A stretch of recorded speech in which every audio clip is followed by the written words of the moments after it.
नमस्कार. माझ्या यूट्यूब चॅनलमध्ये आपल्या सर्वांचे मनापासून आणि खूप खूप स्वागत आहे. सरकारी कर्मचाऱ्यांना आनंदाची बातमी. सामान्य प्रशासन विभागाकडून आर्थिक दिलासा. सुधारित निवृत्ती वेतनासह अन्य मागण्यांसाठी राज्य सरकारमधील 14 लाख कर्मचाऱ्यांनी 21 एप्रिल ते 24 एप्रिल दरम्यान संप पुकारला होता. हे कर्मचारी कार्यालयात हजर न राहिल्यामुळे त्यांची गैरहजेरी लागून त्यांचे पगार कापण्यात येणार होते. जाणून घेऊयात याबद्दल सविस्तर माहिती. त्यापूर्वी चॅनलला पहिल्यांदा भेट देत असाल तर लाईक करायला विसरू नका, सबस्क्राईब करायला विसरू नका, नवीन अपडेट्ससाठी बेल आयकनला प्रेस करायला विसरू नका आणि माहिती आवडल्यास आपल्या सहकारी मित्रांना शेअर करायला देखील विसरू नका. चला तर जाणून घेऊयात याबद्दल सविस्तर माहिती. कर्मचारी संघटनांच्या मागणीनुसार या कर्मचाऱ्यांना दिलासा देण्यात येत आहे.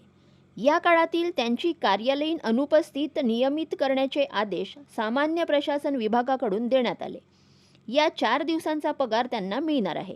राज्य सरकारी कर्मचाऱ्यांच्या विविध प्रलंबित मागण्यासंदर्भात 21 एप्रिलपासून राज्यव्यापी बेमुदत संप आंदोलनात सहभागी झालेले जे शासकीय कर्मचारी कार्यालयात अनुपस्थित होते त्यांची अनुपस्थिती नियमित करण्याची कार्यवाही सरकारकडून करण्यात आली आहे.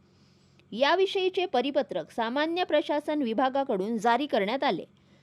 यानुसार संप कालावधीत जे शासकीय कर्मचारी सहभागी झाले होते त्यांची अनुपस्थिती अर्जित रजा म्हणून नियमित करण्यात यावी असे आदेश देण्यात आले.